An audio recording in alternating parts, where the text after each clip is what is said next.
Selamat pagi, salam sejahtera. Terima kasih kerana bersama dengan saya di Nazilin Unity Channel. Isu yang hangat pagi ini ialah melibatkan pengumuman daripada Anwar Ibrahim yang mengejutkan Muhyiddin Yassin. Anwar berkata, kerajaan pusat akan terus kekal dan kukuh lepas PRN.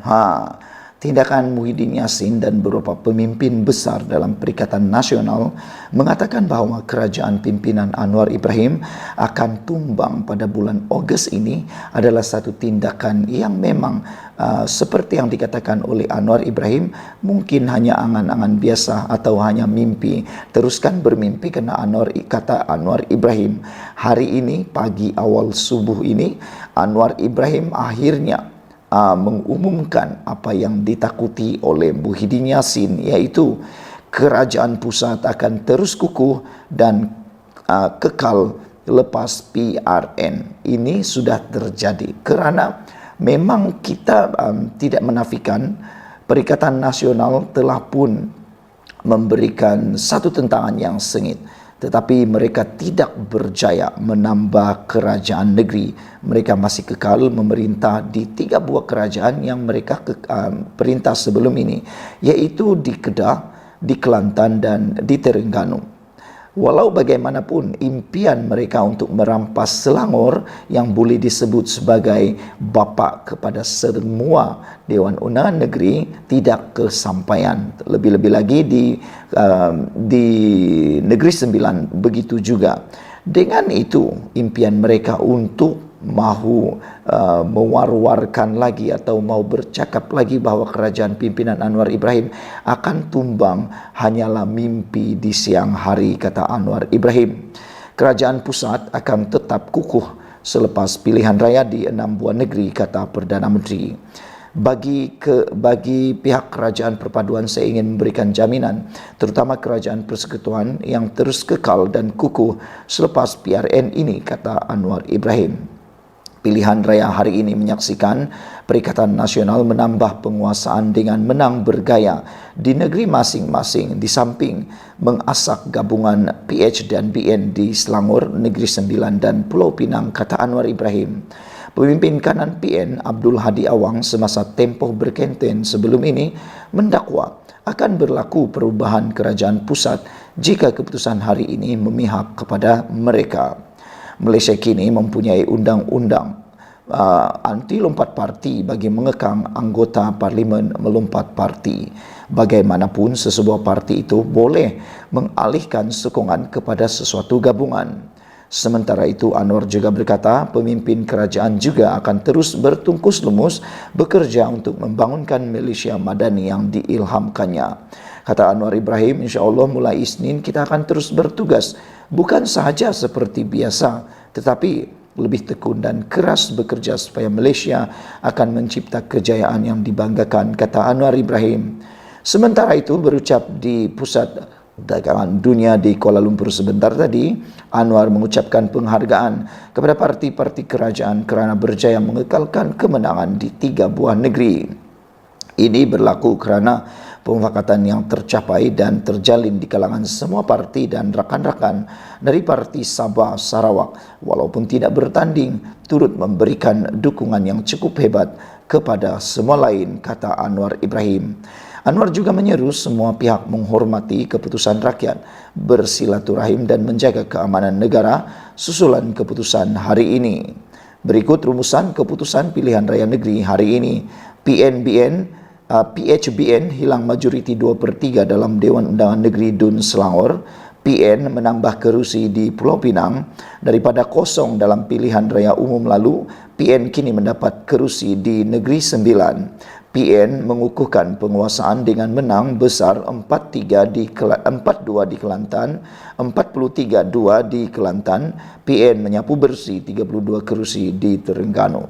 Sekian dulu untuk kali ini. Jangan lupa tinggalkan komen Anda, tekan butang subscribe. Kita jumpa lagi. Bye-bye. Selamat pagi, salam sejahtera. Terima kasih kerana bersama dengan saya di Nazilin Unity Channel. Saudara-saudara sekalian, beberapa jam selepas pilihan raya PRN di 6 buah negeri di semenanjung Malaysia selesai, dan isu yang paling hangat ketika pilihan raya semalam ialah apabila Sanusi buat hal lagi. Beliau menunjukkan kertas undi beliau yang sudah bertanda kepada uh, pe- media yang ada di pusat membuang undi. Namun demikian, selepas Ketua Polis Negara mengatakan bahwa tindakan Sanusi itu boleh disiasat oleh polis dan juga SPR, dan mengatakan bahwa polis sedang menunggu laporan ataupun laporan daripada sesiapa yang ingin buat laporan polis. Tiba-tiba Sanusi tampil memberikan kenyataan yang mengejutkan kita semua. Memanglah kita sudah biasa dengar dengan perbuatan-perbuatan, pengakuan-pengakuan daripada Sanusi yang memang mengejutkan kita. Sebelum pilihan raya semasa kempen pun Sanusi telah melakukan perkara yang sama. Tapi kali ini Sanusi pula mengenakan media ataupun mengatakan bahawa media pekena saya, kata Sanusi, berkasak kait dengan tindakan beliau menayangkan kertas undi tersebut. Hari ini kita terkejut dengan keputusan daripada Sanusi apabila Sanusi berkata dia tidak berniat untuk menayang kertas undi bertanda ketika mengundi hari ini. Katanya kertas itu terbuka secara tidak sengaja ketika dia kelang kabut melayan permintaan petugas media yang ingin mengambil gambar. Saya layan kehendak wartawan, tapi mereka pekena saya. Kata gambar itu kalau saya nak pamer, saya kena angkat macam itu, lebih tinggi. Dia dipetik sebagai berkata oleh Buletin TV3. Dia juga mempertikai pihak media kerana menyiarkan gambar itu, sedangkan banyak lagi gambar yang elok. Terdahulu, media melaporkan Muhammad Sanusi hari ini didakwa melanggar Akta Kesalahan Pilihan Raya 1954 apabila secara dengan sengaja menayang kertas undi kepada petugas media. Saudara-saudara sekalian, apa pendapat anda dengan pengakuan daripada Sanusi ini? Benarkah media yang pekena Sanusi ataupun Sanusi yang pekena media? Tak tahulah, kita tak tahu keadaan sebenar.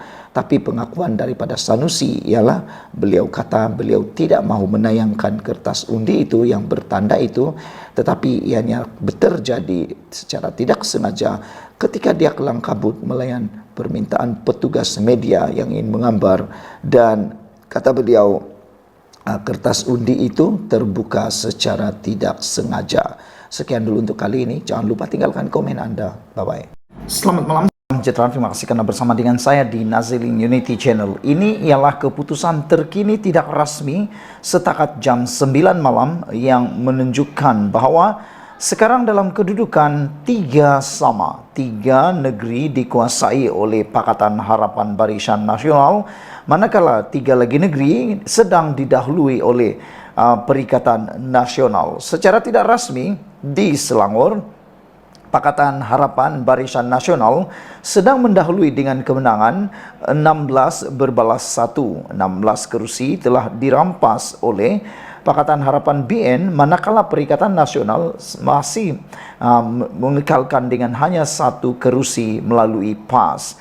Manakala di Pulau Pinang, 17 kerusi telah berjaya dimenangi secara tidak rasmi, menjadikan mereka di Pulau Pinang sapu habis dengan Perikatan Nasional masih lagi dapat 0 kerusi di Pulau Pinang.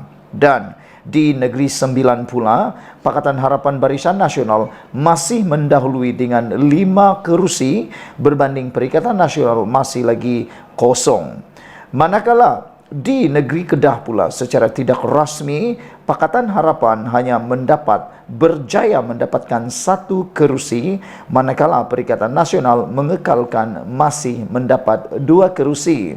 Manakala di 2 buah negeri lagi iaitu Kelantan dan Terengganu masih belum ada keputusan secara tidak rasmi siapa yang sedang memenangi di sana, dipetik daripada BH Online.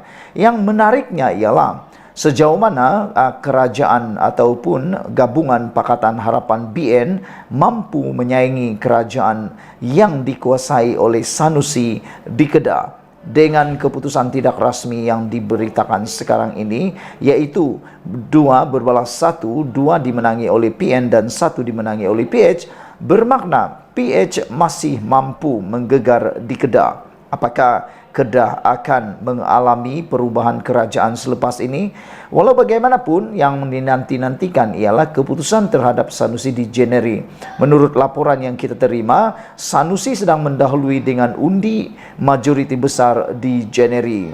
Walaupun Sanusi mungkin akan menang di sana, tetapi adakah mungkin di kawasan-kawasan lain akan terjejas undi terhadap Perikatan Nasional? Saya bacakan kepada anda secara tidak rasmi pada 8.45 malam sebentar tadi, PAS mendahului 42 kerusi Dewan Undangan Negeri DUN di Kelantan, manakala Barisan Nasional BN dan Pakatan Harapan PH mendahului di 3 DUN, yaitu DUN Galas, Paloh dan Melur. Dan secara tidak rasmi juga, calon PAS DUN Kijang, Dr. Izani Hussein, menang selepas memperoleh 14.552 undi, mengalahkan calon BN Haris Hussein dengan majoriti 9.908 undi. Manakala secara tidak rasmi, PN juga menang di DUN Sungai Limau melalui Muhammad Azam Abdul Samad, Perikatan Nasional, dengan memperoleh 17.293 undi, manakala Siti Balkis Hussein PH memperoleh 3.170 undi. Manakala yang mengejutkan ialah calon PN bekas pemain bola sepak, bukan dia, yaitu Muhammad Razimad Amin mendahului dengan 5.770 undi berbanding calon PH Datuk Seri Mahazir Khalid yang hanya mendapat 3.419 undi setakat ini. Ini ialah pertarungan yang kita tunggu-tunggu juga, kerana Datuk Seri Mahazir Khalid ialah bekas orang yang pernah menang di kerusi di Kedah. Begitu juga dengan Radi Maddin, kalau saya tak silap beliau ialah pemain bola sepak, sekarang juga sedang mendahului dengan calon Pakatan Harapan Datuk Mahfuz Omar dengan majoriti 1.312 undi. Adakah Razi Maddin ini mampu menewaskan Mahfuz Omar di DUN Alor Mengkudu? Kita tunggu nanti. Saudara, sekian dulu untuk kali ini. Ikuti terus ulasan selepas ini. Selamat malam, salam sejahtera. Terima kasih kerana bersama dengan saya di Nazilin Unity Channel. Malam ini satu kejutan besar berlaku dalam keputusan PRN di Selangor. Sejak daripada sebentar tadi secara tidak rasmi, pada mulanya Azmin Ali mendahului Jurawaira di dalam pertandingan di Hulu Klang. Namun pada waktu ini keputusan mengejutkan berlaku di Hulu Klang. Secara tidak rasmi, Jurawaira sedang memenangi di Hulu Klang dengan memintas Azmin Ali dengan satu majoriti yang agak luar biasa. Dikabarkan secara tidak rasmi pada jam 8.35 malam sekarang ini, keputusan tidak rasmi menyaksikan calon Pakatan Harapan PH Juwairia Zulkifli memintas calon Perikatan Nasional PN Datuk Seri Muhammad Azmin Ali di kerusi Dewan Undangan Negeri DUN Hulu Kelang. Juwairia berjaya meraih sebanyak 3.617 undi, meninggalkan bekas Menteri Besar Selangor itu yang hanya sekarang ini mendapat 3.586 undi. Pertembungan antara Juwairia dan Muhammad Azmin Ali dilihat sengit apabila masing-masing cuba mengejar undi. Muhammad Azmin sebelum ini merupakan penyandang bagi kerusi DUN Bukit Antarabangsa, manakala Juwairia pula penyandang kerusi DUN Bukit Malawati. Bermaksud kedua-dua mereka ini ialah pendatang baru di tempat yang baru, iaitu di Hulu Kelang. Siapakah yang akan memenangi kawasan ini? Sila tinggalkan dalam ruangan komen.